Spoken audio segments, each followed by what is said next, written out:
What is up, trail goblins? Today I'm going to be talking about how often you need to be switching out your running shoes. But before we get into that, did you know that 91% of you aren't subscribed?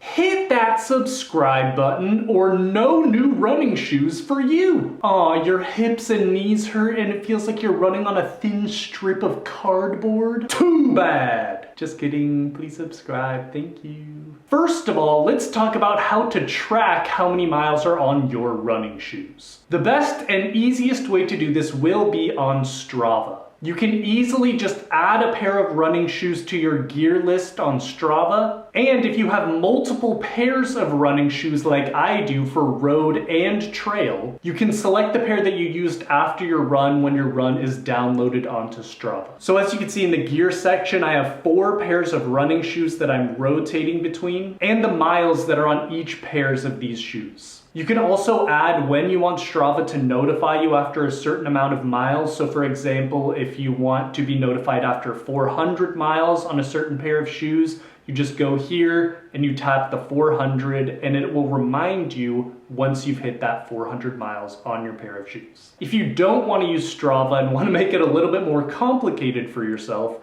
you can write down the date that you bought your pair of shoes and then add up all of the miles that you've ran, and hopefully you only have one pair, because if not, it will get very complicated. So now that you're tracking how many miles are on your shoes, how often do you need to be switching them out? So the rule of thumb is usually right around the 400 mile mark.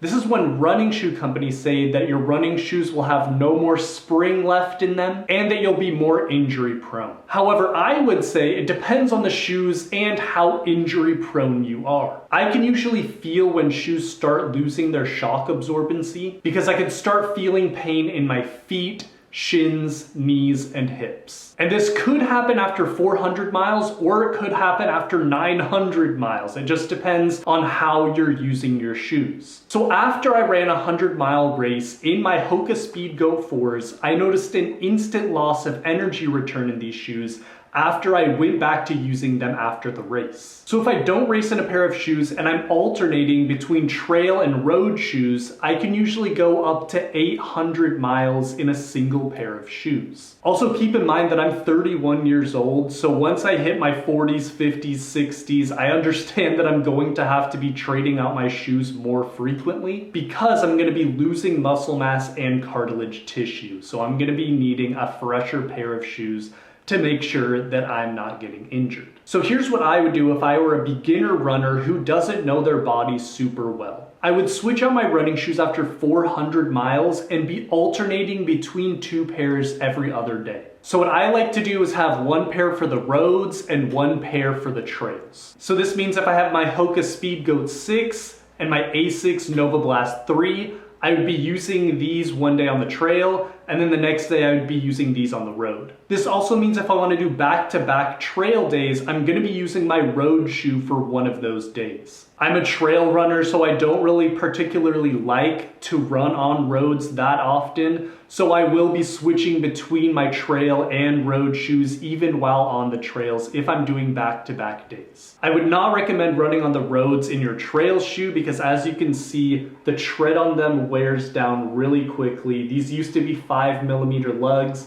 Now they are almost flat against the shoe bottom. So then you'll keep alternating between your road shoes and your trail shoes until you hit 400 miles on each shoe, and then you can buy new pairs. For intermediate and advanced runners who know their bodies a little bit better, you can go the route that I go, which is basically go until you feel like you're about to be injured. I know that's not the best way to go, but I'm poor, so I don't really have another option. So like I said, when I start feeling consistent pain after I'm done running in my feet, shins, knees, and hips, I know that it's time for me to get new shoes. I personally don't really get injured, so once I feel like my shoes are starting to just not absorb the shock that I'm putting down on them as I run, that's when I usually know that I need to switch my shoes out. Also for intermediate and advanced athletes, try to switch out your shoes every other day. So this could mean that you have 2 pairs of trail shoes and 1 road shoe, or it could mean that you have 2 pairs of road shoes and 1 trail shoe, or all road shoes, just as long as you're switching them out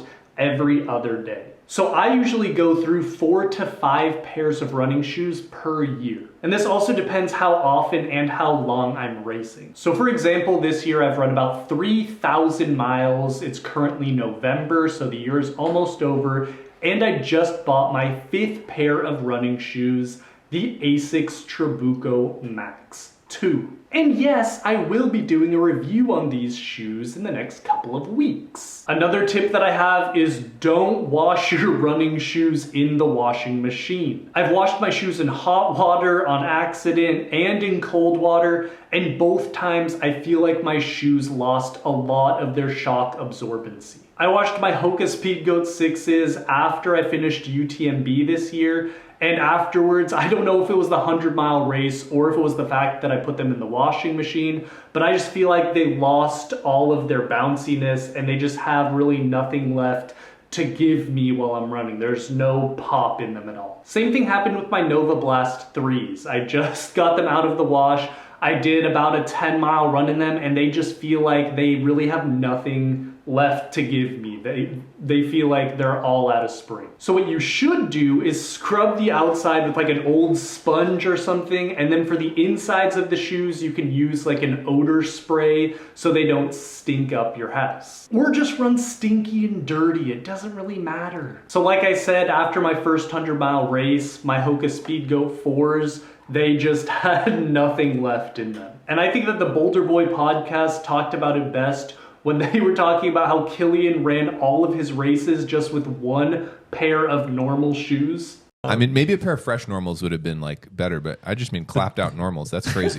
So yes, your running shoes will get clapped out after races, especially longer ones like 50 miles, 100K, and 100 miles. Races like these will leave your shoes flat and bounceless with no energy return. So what I usually do is before races, I run 200 to 300 miles in the shoes that I'm going to be racing in, knowing that I'm most likely gonna have to retire the shoe after the race. Another thing to keep in mind is your running form and the effect that it has on shoes. So if your foot is neutral like mine, you can basically get any pair of running shoes you want and have them last a long time. If you have pronated feet that turn inward or outward while you run, you should probably first of all fix that and buy a shoe specifically meant for people who have foot pronation while they run. Also, if you have a heavy heel strike when you run, make sure to get a shoe with more cushioning in the heel so that you're able to get as many miles as you can out of the shoe. Also, the terrain that you're running on could make you have to change shoes faster or slower depending on what you're running on. So if you're running on super technical rocky terrain that just